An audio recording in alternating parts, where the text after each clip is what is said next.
The theme of a poem is the foundation that it is built on. There are a variety of themes that poets have used to convey their message. Here are the 18 different types of themes in poetry.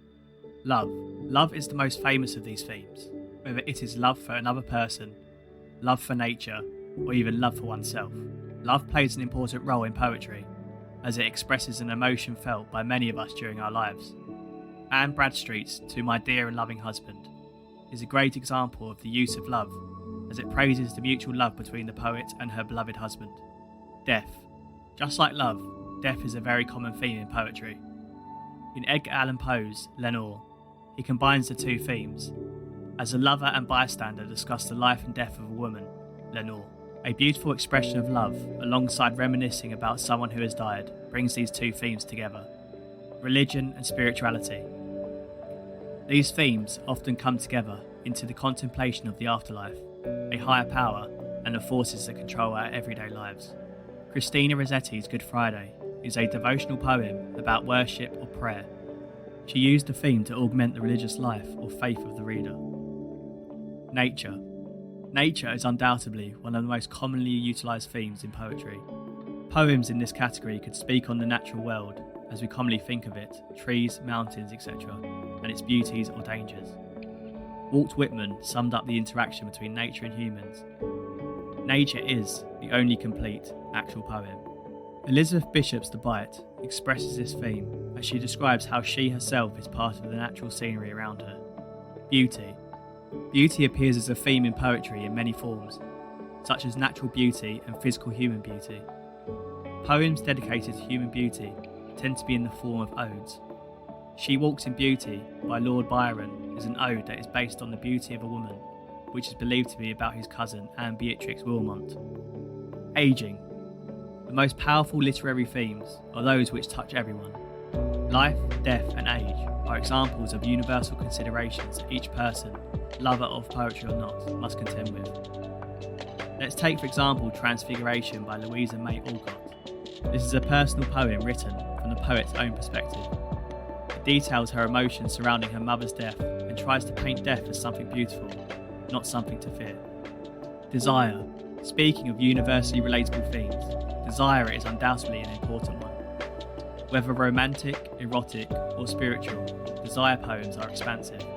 A clear-cut example of desire can be found in one of John Donne's popular poems, To His Mistress Going to Bed, and details a speaker's pleas for his lover to undress and come to bed. The identity, or self.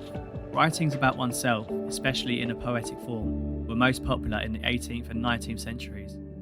These writers, no matter what time period they lived in, deeply considered their own place in the world and have written poems centred around this. Still I Rise by Maya Angelou is an inspiring poem based around Angelou's experiences as a black woman in America, and encourages the reader to love themselves fully and persevere in the face of everyday hardship. Travel or journeys. Journey can consist of just about anything.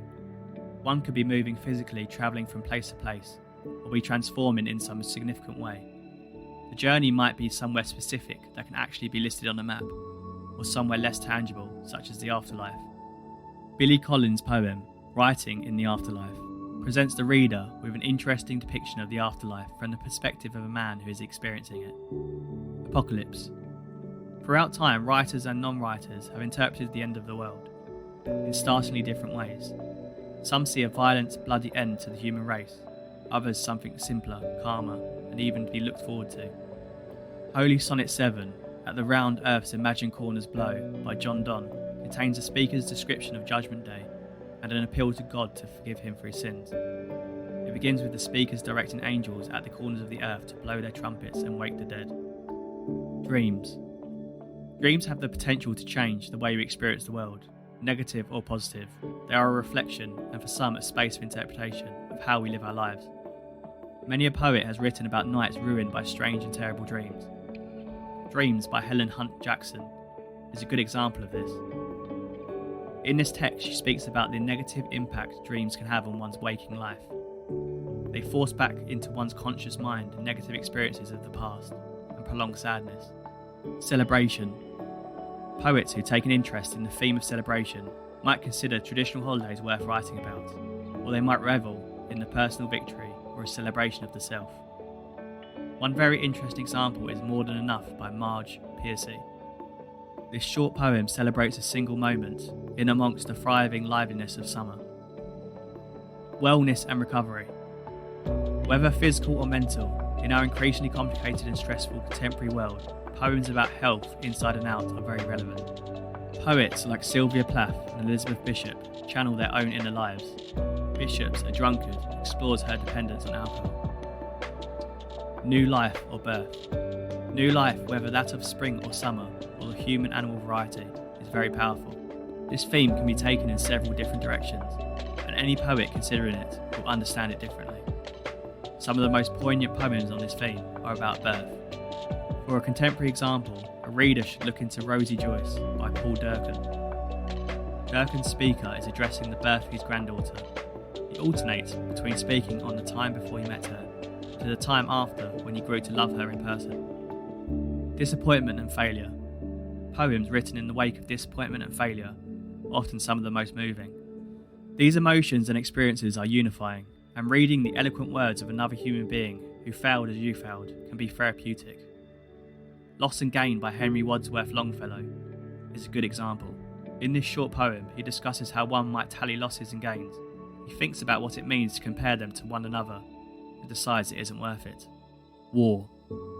An entire genre of poetry has emerged from historical wars. Now, poets such as Edward Thomas, Siegfried Sassoon, and Wilfred Owen are known as war poets, and their poems as war poems. Vera Brittain and her poem August 1914 is a short anti-war poem that speaks on the beginnings of conflict from a divine perspective. The main character, God, has decided to rain terror and create war down on earth to remind everyone of his power. Rather than unifying them and bringing everyone back to their knees at God's feet, it turns their faith to dust. Immortality. Eternal life, whether you find the concept horrifying or entrancing, poets throughout the ages have taken the theme on. Matthew Arnold's most moving poem, titled Immortality, explores immortality as discovered through a strong, well-knit life. It is only he who faces life and all its adversity and stands up for what's right, who is going to be able to enter into eternal life. Coming of age. Coming of age is one of the most popular themes in classical and contemporary poetry. The period of one's life in which they come of age or grow out of childhood into adulthood is physically, mentally and emotionally transformative. The theme of coming of age is showcased in Poem at 39 by Alice Walker. Alice Walker is considering the influence her father had on her. Despite him no longer being present in her life, she realises that his impact is long-lasting. She has come to understand the way she's aging and becoming more like him as she grows closer to his age. Explore all things poetry at poemanalysis.com.